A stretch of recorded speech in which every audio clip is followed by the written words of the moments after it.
Intentions de prière en mémoire des victimes des attentats terroristes qui ont frappé la France depuis plus d'un an.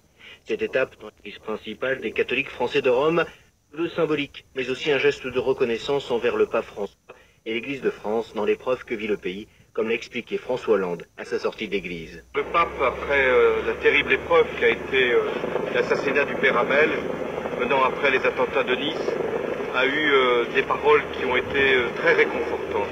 Toutes les paroles qui ont été prononcées, je pense aussi à ce qu'ont fait les responsables de l'Église de France, ont été très importantes dans cette période, puisque ça a contribué à rappeler l'unité de la France, le rassemblement qui doit se faire, et aussi la solidarité du monde entier à l'égard de la France qui a été victime des attentats terroristes.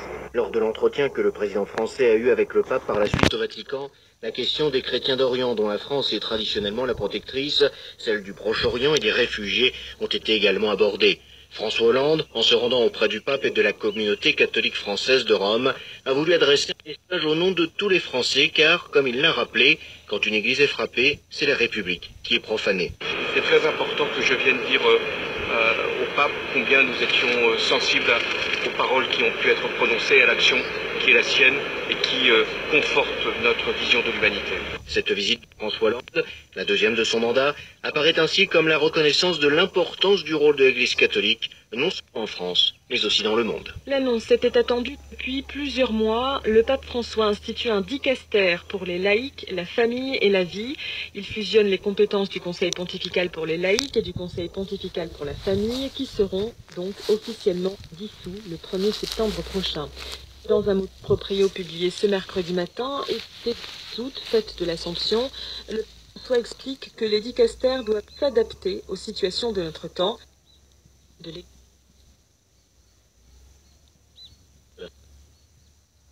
Étape dans le processus de réforme de la curie romaine. Il fait suite à l'institution des dicastères pour l'économie en février 2014 et pour la communication. Les statuts de dicastères pour la famille trouvé le 4 juin dernier. Il aura notamment de promouvoir le sacrement du mariage et la protection de la vie, tout en proposant un accompagnement pour les couples en difficulté ou pour les femmes ayant avorté. Cette évolution fait aussi suite aux 2 synodes pour la famille qui avaient mis en évidence d'une pastorale familiale articulée entre Rome et l'Église. Je précise dans un court texte, nous désirons offrir soutien et aide aux familles afin qu'ils soient un témoignage actif de l'Évangile en notre temps et une expression de la bonté du Rédempteur. Le préfet de ce nouveau dicastère sera un évêque américain d'origine irlandaise. Monseigneur Kevin Farrell, bientôt 69 ans, est un ancien légionnaire du Christ. Il était évêque de Dallas depuis 2007. D'autres nominations devraient suivre.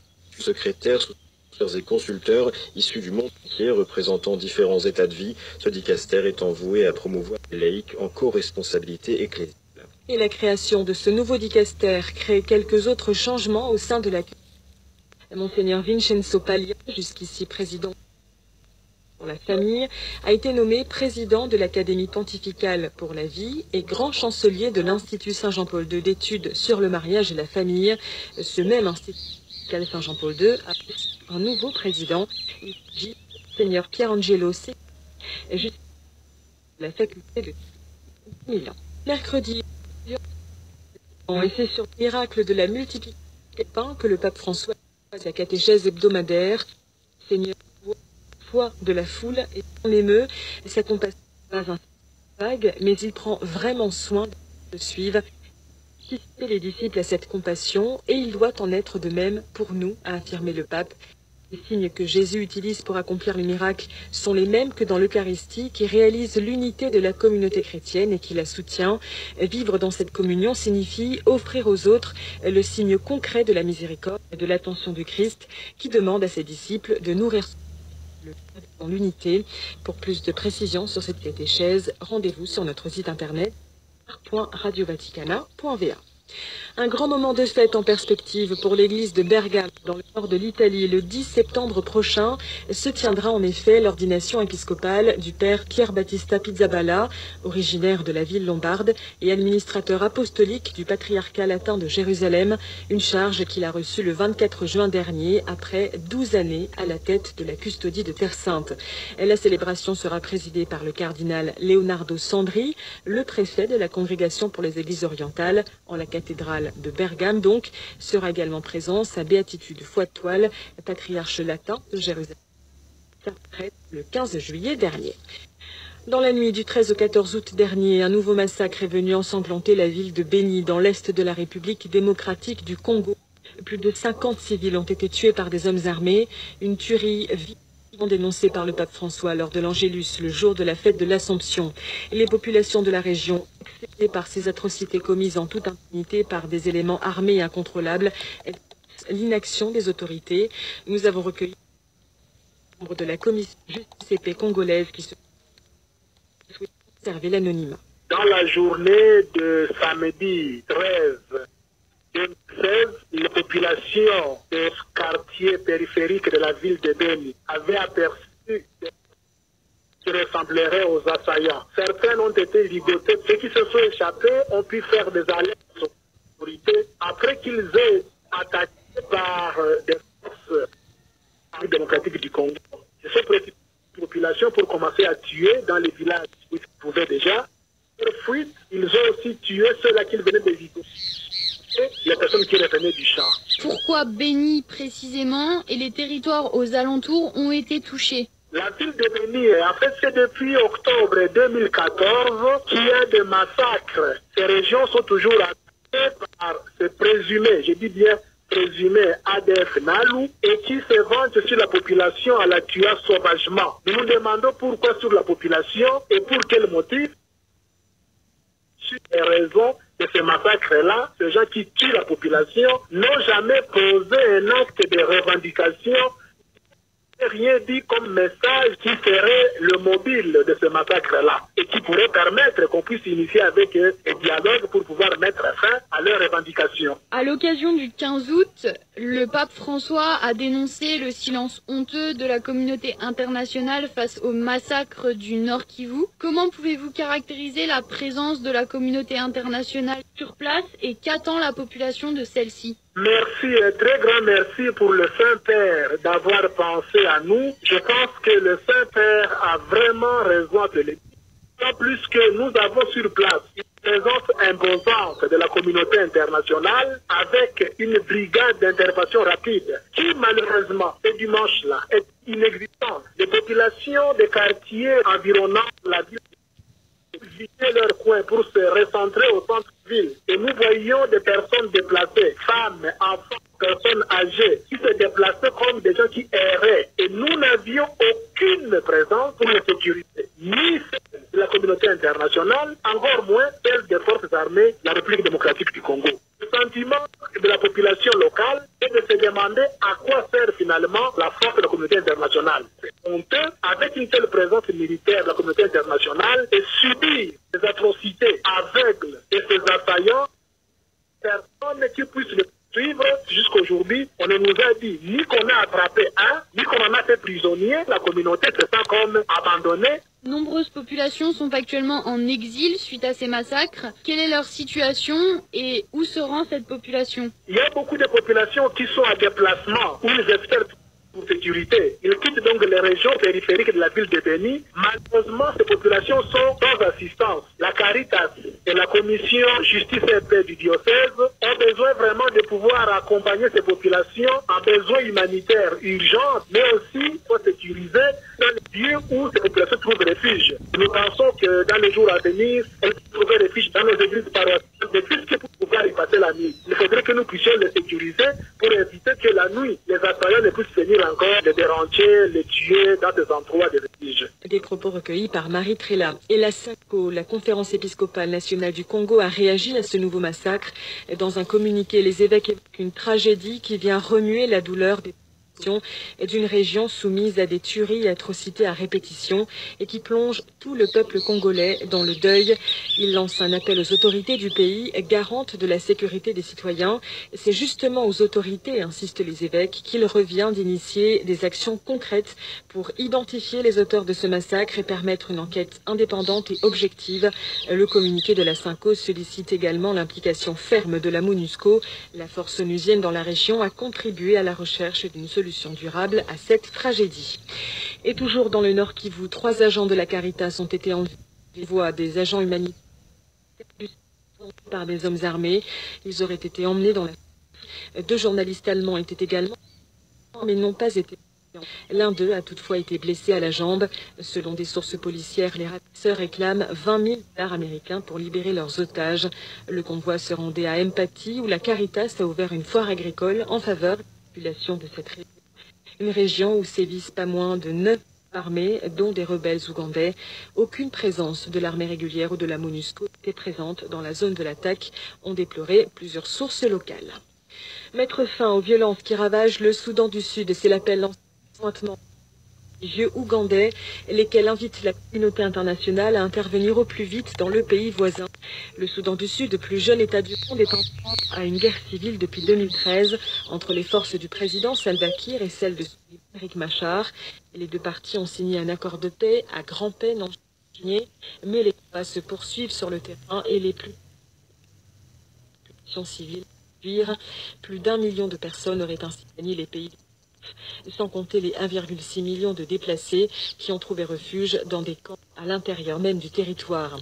Les leaders catholiques, anglicans, orthodoxes, pentecôtistes et musulmans ougandais déplorent avec tristesse et profonde douleur la perte de tant de vies innocentes.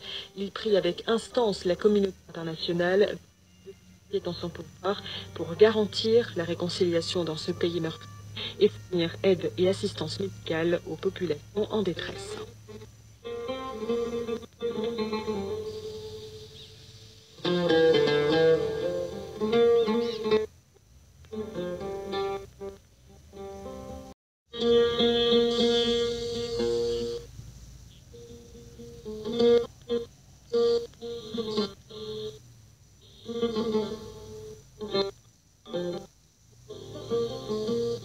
L'éducation des jeunes Syriens en Jordanie menacée, c'est en tout cas ce qu'affirme Human Rights Watch dans un rapport intitulé « Nous avons ». L'ONG pointe du doigt la déscolarisation d'environ 80 000 de ces enfants réfugiés. Ahmed Benchemsi, de HRW au Moyen-Orient, nous explique que ces enfants syriens sont confrontés à de nombreux obstacles qui les trop souvent à abandonner les bancs de l'école, qui pourraient bien menacer à terme toute une génération. Le gouvernement jordanien a fait des efforts plus que louables dans le but d'intégrer les enfants de réfugiés syriens dans son système éducatif. Par exemple, le gouvernement a ouvert des écoles dans les camps de réfugiés. Il a aussi ouvert des sessions dans des écoles publiques pour permettre l'accès à plus d'enfants. La question est est-ce que la volonté est là? Oui, le jordanien a fait l'offre de on l'entend d'ailleurs. Il se trouve malheureusement que ce n'est pas assez. Il y a supplémentaire à faire parce que selon nos recherches, les enfants réfugiés syriens en Jordanie n'ont pas accès à l'éducation publique. Quelles sont aujourd'hui les entraves à la scolarisation des enfants syriens du système éducatif jordanien? Un des problèmes, c'est la capacité d'absorption des écoles, qui n'est pas encore faite. Donc il y a encore plus de places qui doivent être ouvertes, plus de sessions supplémentaires qui doivent être mises en pour les enfants réfugiés. Il y a une condition d'enregistrement que beaucoup de familles de réfugiés ne peuvent pas remplir. Parce que pour enregistrer un enfant, il faut que la famille soit en situation légale. Par exemple, beaucoup de familles de réfugiés sortent des camps de réfugiés et habitent. Et pour ça, il faut que les réfugiés, parce que leur permis de séjour, ils résident dans des camps de réfugiés. Quand ils en sortent, ils peuvent renouveler ce permis. Le blocage administratif, souvent, ils doivent attendre longtemps, ce qui fait passer les enfants à l'année scolaire. Aussi, pour ceux qui ne peuvent pas renouveler leur papier, ça veut dire qu'ils ne peuvent pas travailler. Selon les estimations, 86% des réfugiés syriens qui sont pauvres. Ça signifie que les enfants aussi doivent travailler. Au lieu d'aller à l'école, leur famille a subvenir à leurs besoins de base. Donc, selon les calculs disponibles, le travail des enfants a quadruplé parmi les lieux du conflit syrien. Le gouvernement jordanien parvient-il à faire face à cet afflux d'enfants à scolariser? Un plan qui a été mis en place par le gouvernement jordanien. 75 000 enfants supplémentaires le financement. Tout ce que les donateurs internationaux donnent déjà, ça aussi, mais il faut qu'il y ait encore plus d'argent pour pouvoir être l'intégration des écoles. Quand ils donnent de l'argent, souvent, par exemple, un lot de dons qui est prévu pour des besoins précis, faire des formations de professeurs, etc.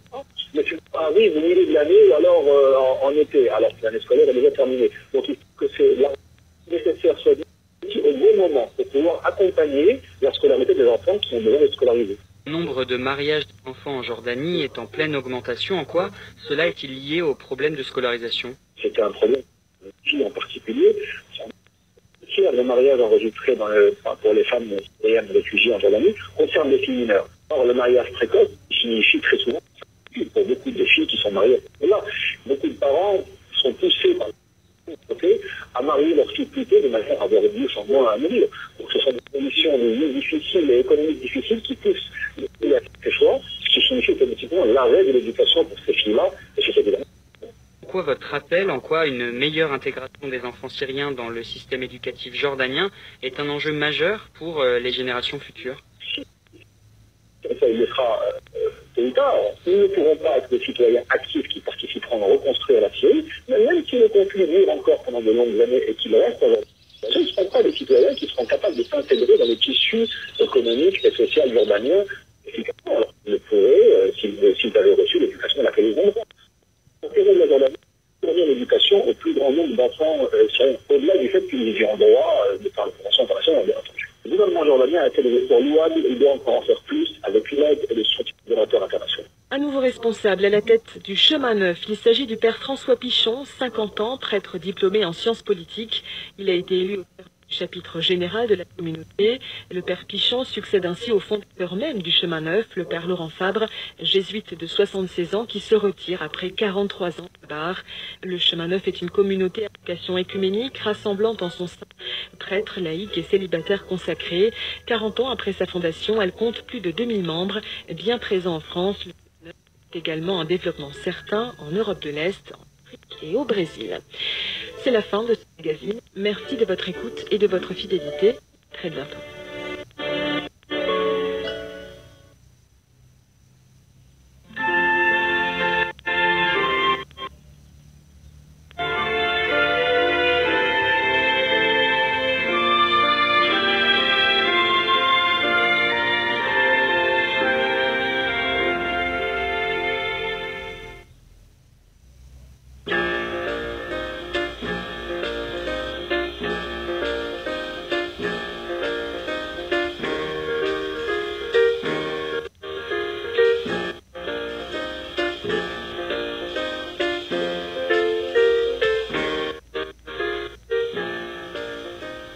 Está escuchando 93.3 FM, Radio Vaticana. Este es tu programa Barrio Latino, transmitiendo tu música, tu cultura y algo más.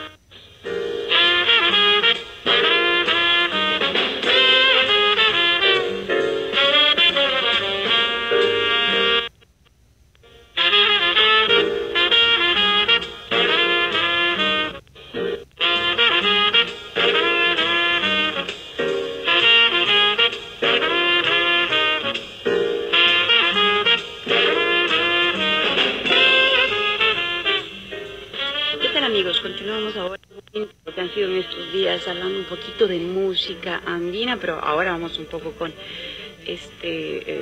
esta canción folclórica, esta tradicional que se llama Caramba y ha sido adaptada por Soledad Bravo.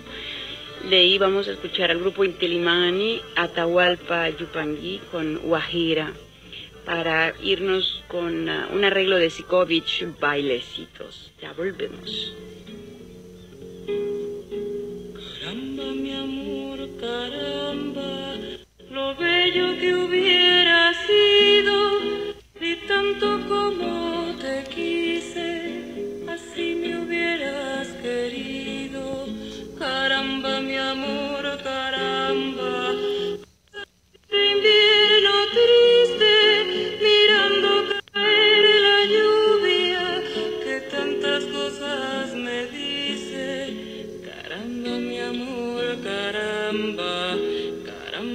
amor, caramba, caramba mi amor, caramba, caramba mi amor, caramba, caramba mi amor, caramba, la que nos perdimos, los chismes que solo escucho entre las piedras y el río. Caramba, mi amor, caramba, el viento con las espigas, aroma de caña fresca y amargos de mandarina. Caramba, mi amor, caramba, caramba, mi amor, caramba, caramba, mi amor, caramba, caramba, mi amor, caramba.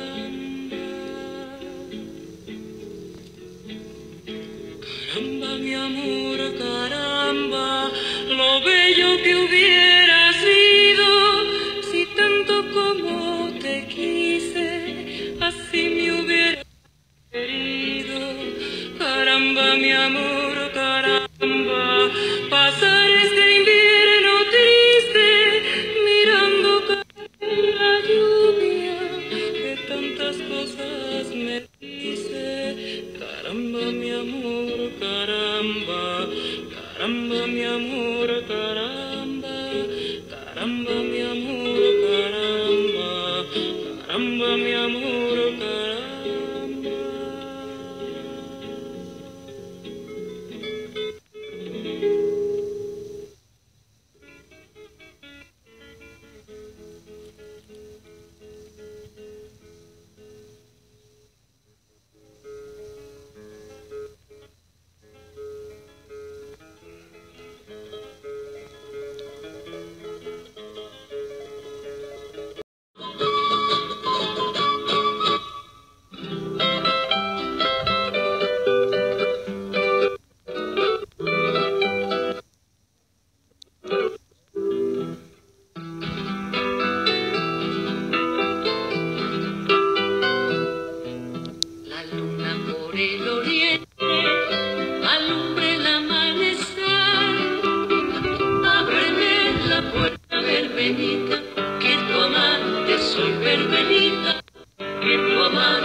Verano del 79 con Astor Piazzolla, Amargura con la orquesta, interpretada por la orquesta James Last, para después irnos a la orquesta de Werner Müller, es The Song of the Seasons. Ya volvemos.